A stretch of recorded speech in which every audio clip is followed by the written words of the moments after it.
दोस्तों, नमस्कार। कल्पना कीजिए, एक सुनसान सड़क, दिसंबर की कड़ाके की ठंड, झाड़ियों के बीच पड़ी एक महिला की लाश। शरीर पर कपड़े लगभग नहीं, चेहरा इतनी बुरी तरह कुचला हुआ कि पहचान करना नामुमकिन। पुलिस के सामने एक ऐसा केस था जिसमें न कोई गवाह था, न कोई पहचान और न ही कोई ऐसा सुराग जिससे हत्यारे तक पहुंचा जा सके। लेकिन हैरानी की बात यह है कि इस पूरे केस को सुलझाने में सबसे बड़ी भूमिका किसी चश्मदीद गवाह, किसी सीसीटीवी फुटेज या किसी बड़े वैज्ञानिक सबूत ने नहीं निभाई, बल्कि एक छोटे से ऑमलेट के टुकड़े ने निभाई। जी हां, सिर्फ एक ऑमलेट का टुकड़ा। आज की यह कहानी है मध्य प्रदेश के ग्वालियर की, एक ऐसी महिला की जिसकी जिंदगी संघर्षों, अस्थिर रिश्तों और अकेलेपन में गुजरी, लेकिन उसकी मौत ने पूरे इलाके को हिलाकर रख दिया। दिसंबर 2025 की एक ठंडी शाम थी। ग्वालियर के भिंड रोड इलाके में कुछ लोग गुजर रहे थे। तभी उनकी नजर सड़क किनारे झाड़ियों पर पड़ी। पहले लगा कि कोई जानवर पड़ा है, लेकिन जब करीब गए तो उनके होश उड़ गए। वहां एक महिला की लाश पड़ी थी। पुलिस मौके पर पहुंची। जांच शुरू हुई। महिला की उम्र लगभग 35 साल लग रही थी। उसका चेहरा बुरी तरह पत्थर से कुचला गया था। शरीर पर कई चोटों के निशान थे। आसपास खून से सनी एक शर्ट और जैकेट भी मिली।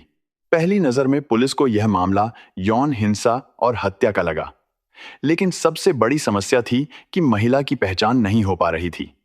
उसके पास कोई मोबाइल नहीं था, कोई पहचान पत्र नहीं था, और सबसे दुखद बात, उसे खोजने वाला कोई परिवार वाला भी सामने नहीं आया। पोस्टमार्टम रिपोर्ट ने पुष्टि कर दी कि महिला के साथ शारीरिक हिंसा हुई थी और फिर उसकी हत्या की गई थी। लेकिन पुलिस के सामने अब भी वही सवाल था, आखिर यह महिला थी कौन? जांच शुरू हुई। आसपास के जिलों की गुमशुदगी रिपोर्ट देखी गई। डॉग स्क्वाड लगाया गया। सीसीटीवी फुटेज खंगाले गए। स्थानीय लोगों से पूछताछ हुई, लेकिन हर रास्ता बंद हो गया। कई बार ऐसे केस फाइलों में दब जाते हैं, लेकिन इस बार पुलिस ने एक अलग रास्ता चुना। महिला के चेहरे की हालत इतनी खराब थी कि सामान्य तरीके से पहचान संभव नहीं थी। इसलिए उसकी तस्वीरों को एआई आधारित फेशियल रिकंस्ट्रक्शन सिस्टम में डाला गया। कंप्यूटर ने हड्डियों और चेहरे के बचे हुए हिस्सों के आधार पर उसकी संभावित तस्वीर तैयार की। जब वह तस्वीर विभिन्न रिकॉर्ड से मिलाई गई तो एक नाम सामने आया, संगीता उर्फ सुनीता पाल। कुछ लोग उसे कालीबाई के नाम से भी जानते थे। वह मूल रूप से टीकमगढ़ की रहने वाली थी। उसकी जिंदगी बेहद उथल पुथल भरी रही थी। पुलिस को पता चला कि वह 7 बार शादी कर चुकी थी, लेकिन किसी भी रिश्ते में स्थिरता नहीं थी। वह अक्सर एक रिश्ते से दूसरे रिश्ते में चली जाती थी। उसके हाथ पर एक टैटू था, पप्पू। यही टैटू उसकी पहचान की पुष्टि करने वाला एक और सबूत बन गया। अब पुलिस के पास मृतका का नाम था, लेकिन हत्यारा अब भी अज्ञात था। यहीं से कहानी का दूसरा और सबसे दिलचस्प हिस्सा शुरू होता है। एक महिला पुलिस अधिकारी, sub inspector Sonam Raghuvanshi, case के सबूतों की दोबारा जांच कर रही थीं। उन्होंने मृतका के कपड़ों को फिर से खंगालना शुरू किया, और तभी उन्हें स्वेटर की जेब में कुछ फंसा हुआ मिला, एक छोटा सा ऑमलेट का टुकड़ा।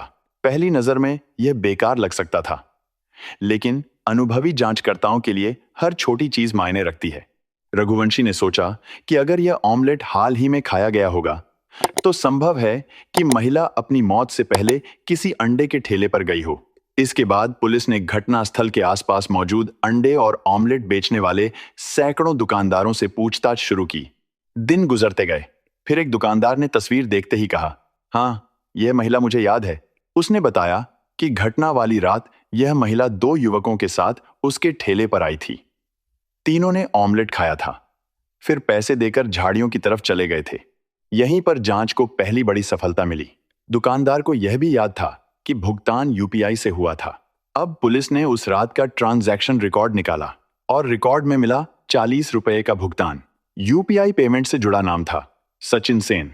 अब पहली बार पुलिस के पास एक संदिग्ध था। इसके बाद सीसीटीवी फुटेज दोबारा खंगाले गए। उनमें एक युवक बार बार संगीता के साथ दिखाई दे रहा था। वही युवक बाद में अकेला लौटता भी दिखाई दिया। वह सचिन सेन था। पुलिस ने तुरंत उसकी तलाश शुरू कर दी। मोबाइल लोकेशन ट्रैक की गई, मुखबिर सक्रिय किए गए। कुछ दिनों बाद सूचना मिली कि सचिन ग्वालियर रेलवे स्टेशन के आसपास देखा गया है। पुलिस ने उसे हिरासत में ले लिया। शुरुआत में सचिन ने कहा कि वह संगीता को सिर्फ 1 हफ्ते से जानता था। उसने हत्या से इनकार किया, लेकिन जब उसके सामने यूपीआई रिकॉर्ड रखा गया, सीसीटीवी फुटेज रखी गई, घटनास्थल से मिली जैकेट दिखाई गई, तब उसका आत्मविश्वास टूटने लगा। घंटों की पूछताछ के बाद उसने हत्या स्वीकार कर ली। लेकिन सवाल था, क्यों? सचिन ने बताया कि उसकी मुलाकात संगीता से कुछ समय पहले हुई थी। दोनों के बीच संबंध बन गए थे। संगीता ने उसे भरोसा दिलाया था कि वह सिर्फ उसी के साथ है। लेकिन बाद में सचिन को पता चला कि संगीता का अतीत काफी जटिल था। वह कई रिश्तों में रह चुकी थी और कुछ पुराने लोगों से अब भी संपर्क में थी। यही बात सचिन को खटकने लगी। उसके अंदर ईर्ष्या, गुस्सा और असुरक्षा बढ़ती गई। घटना वाली रात दोनों मिले, साथ में खाना खाया, फिर सुनसान इलाके की तरफ चले गए। वहां दोनों के बीच बहस हुई, बहस बढ़ती गई और फिर गुस्से में सचिन ने पास पड़ा भारी पत्थर उठा लिया।